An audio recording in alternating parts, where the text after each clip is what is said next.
Yo, what is going on, guys? This is Kavoda here, and today, ladies and gentlemen, we're back on Borderlands 4, and I'm bringing you guys a cache build video. Now, I know I'm a little late to the party on this, about, 3-4 days after cache came out. I had a build video I was working on. I thought I had something pretty good until I tried switching the class mod out and realized all my damage was actually coming from the class mod. And then a day or two after that, I started seeing a bunch of builds and videos talking about the skill that the class mod spec'd into for me that I wasn't even spec'd into. So instead of rushing the build out, I decided to take some extra time, spend a week on it, farm out the best gear that I possibly could. That way I could put out the best build that I possibly could. And I believe that I have that right here. This absolutely melts everything. In Ultimate Vault Hunter 6, even if you're playing in true mode, you will have zero issues with this build.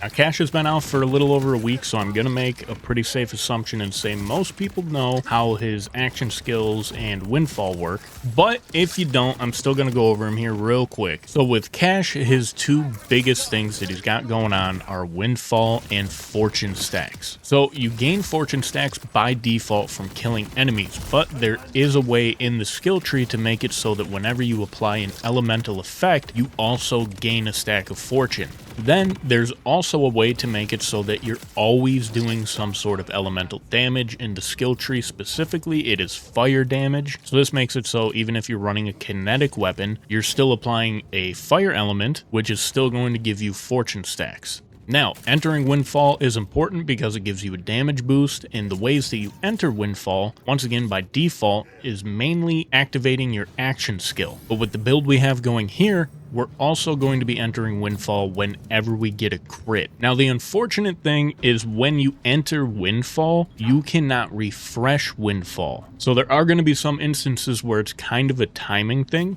So once you enter Windfall, you have to wait for the full duration before you can attempt to go back into it. So once your Windfall runs out, if you don't have the fortune stacks to have a decent chance to go back into Windfall, you're not going to get there. But with the amount of elemental damage that we're doing with this build, and also the amount of crits and the crit chance gives us the opportunity to enter Windfall, realistically there's no point that you shouldn't be in Windfall. So for the action skill, we are running the bone dice. Now, the bone dice are going to give us various effects. Mainly the biggest ones we're worried about are the augmented ones, and those are going to be the heavenly sevens. Now, by default, just as a passive, this is going to give our bone totems increased duration, but whenever we roll a heavenly sevens, it's going to give us increased fire rate as well, which is going to be really good for this build. Then we go mighty 9. This makes it so whenever we would enter fight for our life, we can sacrifice a bone totem to get an instant free second wind.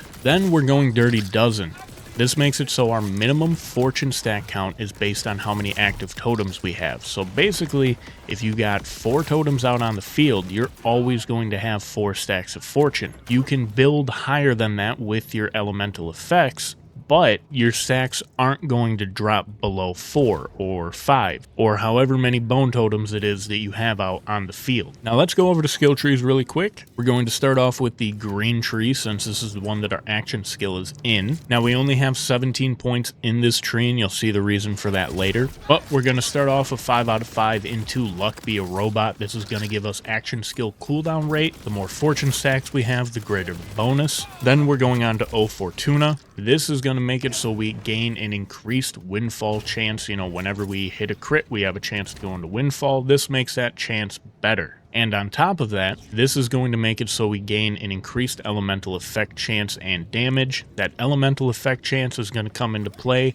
later on when we're building up our fortune stacks. Then I put 4 out of 5 into Bone Meal Ticket. This is just making it so whenever we get a kill, we restore a little bit of action skill duration. This is going to keep our totems out on the field for even longer. Last up, we put 1 into Devil Tines. This is going to give us an additional augment slot and open up the bottom 3 trees for us. Then in the bottom left tree, I put 1 point into Can't Stop Winning. This is going to make it that whenever we get a critical hit, we have a chance to enter Windfall. Then, moving on to the far right side of the tree, we put 1 point into Accursed Bones. This is definitely the best feeling way to spread Jinx. Whenever we jinx an enemy, they're going to take increased damage. Now let's talk about the blue tree really quick. We're going to get this one out of the way because it is only 1 point, and we are going to put that singular point into alchemy. This is going to give us an increased elemental effect chance, and whenever we apply an elemental effect, we gain a stack of fortune. This is what I was talking about earlier.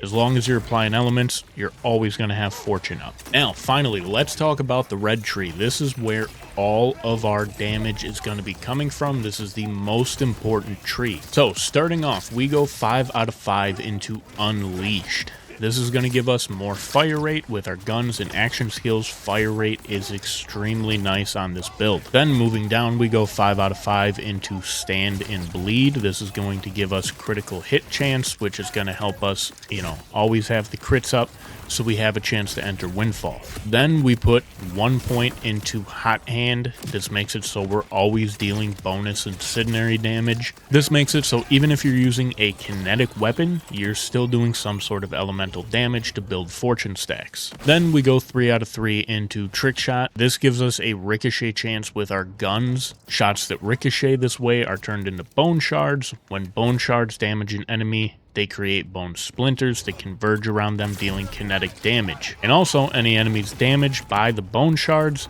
take increased damage from all sources. This is basically just another Jinx type of debuff. Then we put the 1 point into Devil's Tines, allowing us to grab the third augment. Then moving straight down into the bottom middle tree, we're going to put 5 out of 5 into Lawless. This is going to give us increased kinetic damage. This one really isn't that important. We're just grabbing it to move on to the lower skills. So one of the main two really important ones in this bottom middle tree is War Wagon. This makes it so whenever we deal kinetic damage to an enemy, we refill our mags and restore action skill duration. This is really good for bossing, for spamming the convergence or the bod. This is just going to make it so we don't lose any DPS by having to reload. Then I put 2 points into Pale Rider. This is going to make it so our action skills deal bonus kinetic damage. Even your elemental ones are still going to be doing kinetic damage. And your action skills doing that kinetic damage are going to refresh your mags. Reason being, War Wagon makes it so any kinetic damage you do refills your mag. It doesn't have to be from you or your guns. It's your action skills and your nades as well. But moving on to the bottom, we have 5 out of 5 into Nothing Beats Lead. This makes it so a portion of all the elemental damage that we do gets converted into kinetic damage, basically giving us a second damage instance. So this works with War Wagon as well, because even if you're using an elemental weapon, you're still going to have the kinetic damage output to refill your mag. Now, moving on to the right side of the tree, we have 5 out of 5 into Unshaken. This is going to make it so we gain increased damage from all sources for every fortune stack we lose. Now, we'll talk about that in a second. The next skill we're grabbing is we're putting 5 out of 5 in From Gloam Till Glow. The first part about this, we really don't care about. But the second part reads, whenever Cash loses a fortune stack, shots from his gun deal bonus damage equal to his overshield. Now, by default, having this maxed out 5 out of 5 gives you 100%, meaning if you have 17k overshield, your shot is going to do 17k. But with our class mod, we have a 5 out of 5 into Gloam Till Glow on there. So this is going to give us 10 out of 10, giving us a 200% damage increase. So to make it just, a little more simple, say we have 15,000 overshield, right? At 10 points into Gloam Till Glow, that's giving us a 200% chance. That's going to make it 30,000. Now on multi-shot weapons specifically, that is going to apply to every single bullet that comes out of that gun. So things like shotguns benefit massively off of this. There's a lot of SMGs that fire multiple projectiles. I know there's some assault rifles that do. Basically any gun that has a super high fire rate or multiple shots per trigger pull is going to be insane. And it's even better if you can get those two things combined. A really high fire rate gun that has multiple pellets per shot. This is basically like a pre-nerf B. Now, the biggest caveat to this is going to be that we need to lose fortune stacks to get this to proc. Now, the duration on Windfall is only 10 seconds. The duration on Gloam till Glow is 6 seconds. So whenever you enter Windfall, Gloam to Glow is going to automatically proc because Windfall consumes all your fortune stacks. That's going to proc Gloam to Glow. So you're going to have 6 seconds of this crazy damage buff, but you're still going to have at least bare minimum a 4-second window that you're not going to have Gloam to Glow active before you can just re-enter Windfall and get it back. So to fix that issue, we put our last skill point into Dusty Trail. This makes it so that whenever we slide, we lose fortune stacks. So it's a little bit of a weird playstyle, but you do want to be sliding a lot. Next up, let's talk about specializations really quickly.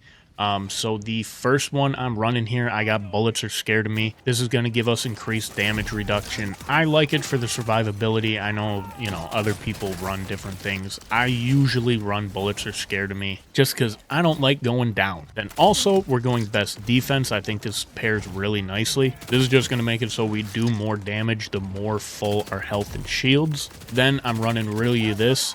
This makes it so whenever we do gun damage, we gain a stack that increases our gun damage. We go up to 50 stacks here. This is a really nice damage buff. Last up, I went into Contamination. This makes it so whenever we do a crit, we get an increased status effect application chance. This stacks 10 times, up to 10% per stack. Basically, at 10 stacks, this gives us 100% status effect application chance. Before we jump into the gear, let's talk about the firmware real quick. I am running 3 out of 3 Deadeye. This is going to give us extra crit damage, and also every crit grants 15% extra critical damage per stack for a max of 5 stacks for 10 seconds. This is basically just crits do more damage. This is great for bossing. Then for the last 2 slots, I'm running 2 out of 3 into High Caliber. 1 out of 3 is definitely enough here. I picked this up because this increases our projectile speed, which on some of the weapons that I like to use on this build helps out a lot. And then I didn't really know what else to do for the 5th option, so I just went 2 out of 3 into High Cal. This gives us an extra 10% gun damage, which, I mean, you can't go wrong with. Now, let's talk about the gear. So to start off here, the most important for this build is going to be the class mod. So we have the Wind Rider here. The main prefix you're going to be looking for on the Wind Rider is going to be the Happy-Go-Lucky. This is the one that's going to give you the points into Gloam. I have one that's got 5 into Gloam here, and then it's got 2 into Dealer's Bluff, which is definitely a nice skill to get points into. This is going to give you, you know, action skill duration or cooldown back. I can't remember exactly, but ideally, the perfect roll is going to be 5 into Gloam, 1 into Dusty Trail, and then 1 into whatever other skill. But at the end of the day, whatever your preference is for, you know, the skill point distribution, as long as you have a 5 or, I mean, even like a 3 or a 4 points into Gloam, this is by far the best class mod that you can get. Now for the shield, surprise, surprise, I'm running the Watts for Dinner. I feel like every build runs this. You want Siphon and Amp on it. The Amp's going to give you more damage. The Siphon's going to give you Overshield. Great for survivability. Grants you 25% extra shock damage when you have an Overshield up. Everybody knows what this shield is. It's the best shield in the game. Now for the rep kit, we are running the Shiny War Paint, mainly for the fire rate. The only time I ever pop this really is right before a boss fight. It's going to give you more fire rate, and especially with things like shotguns, that just means more DPS. Now for the ordnance, I am running the Bismuth Tipped Dagger. It's one of the newer daggers. I'm not really sure if I like it.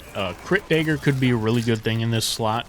I don't throw ordnance much on this build, mainly because your hands are usually busy throwing out your bone dice. So I don't really throw ordnance too much into the mix here, but if you really want to, I'd say a crit knife or the Bismuth Tipped Dagger. You just got to match it with whatever element you're using. I think those would definitely be your best options. If you wanted to run something, you know, to have a little more kinetic damage out on the field to get that ammo regen into your mags, I think the Swarm would be a really good option. But ultimately, it's up to you. There is a lot of flexibility in this slot. And then onto the enhancement. Really, you can run whatever you want in this slot. I mainly run a Vindictive Gatherer. This is the Daedalus Legendary class mod. This is going to give you extra fire rate for each bullet you fire up to 50 stacks. I think this is definitely the most important part on the enhancement. Even if you get a purple Daedalus with accelerator, it is going to be absolutely amazing. But really, whatever your preferred weapon is, you can run any enhancement you want. I think the biggest things to look out for would definitely be things that increase fire rate. Now, on to the weapons that I run. Now, when I say you can run damn near any weapon with this build, I mean it. But that doesn't mean that there's not things that work the best. For bossing, which is going to be one of the most important things, that's basically the end game of Borderlands, farming bosses, right? With this build specifically, your best bet is going to be the convergence. Now, you can match elements, you don't have to if you don't want to, but the best roll on the convergence that I've found that I personally like is having a Daedalus part on this. Now, on this one, I have the Daedalus SMG, which is why I'm running the Daedalus enhancement.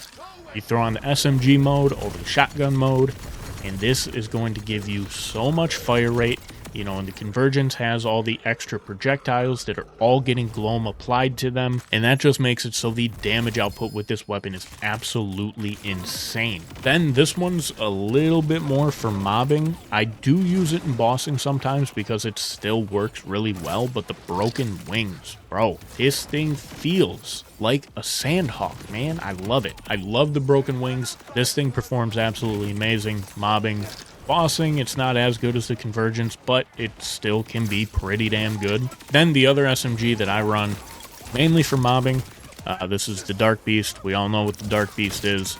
The Daedalus part that I got on here, though, consumes shotgun ammo, which multiplies the pellet count, which also makes the Dark Beast damn near on par with the convergence for bossing. Then the last weapon that I run, pretty much always got in rotation with this build, is the Wombo Combo. This one, there's really not anything too special about. It's just a really good gun overall, and I think it works amazingly with every single build. Sometimes I will swap this one out for something like a Lucian's Flank. I just like having an AR, you know, multiple different ammo types in rotation here in case I ever run out of ammo and need something else. But truthfully, mainly I'm sticking to the Broken Wings and the Dark Beast. Well, that's everything. That's the skill tree, that's the specializations, that's the augments, the gear, all of it. So I'm just going to talk real quick how to play this. Basically, you want to be sliding about every 6 seconds. This is going to proc gloam. You want to be throwing out your bone dice. This is going to be giving you, you know, increased fire rate. A way to spread the Jinx debuff around, which is going to make it so enemies take more damage. Basically, just spam bone dice, enter windfall, wait your 6 seconds, slide around. By the time gloam is done, you're going to be back into windfall, which is going to proc gloam again. And it's just a cycle. For bossing, really all you have to do for most bosses is pull the convergence out, make sure it's in the SMG mode. I mean, you can use the shotgun mode as well. I like the SMG because of the fire rate, but pull the convergence out, do a slide. You're going to kill, even in true mode on Ultimate Vault Hunter 6, you're going to kill most bosses within that 6 second time window anyways. And if you do happen to run out, just slide again, and you're going to get that damage buff every single time. That's all you got to do with this build. Just slide.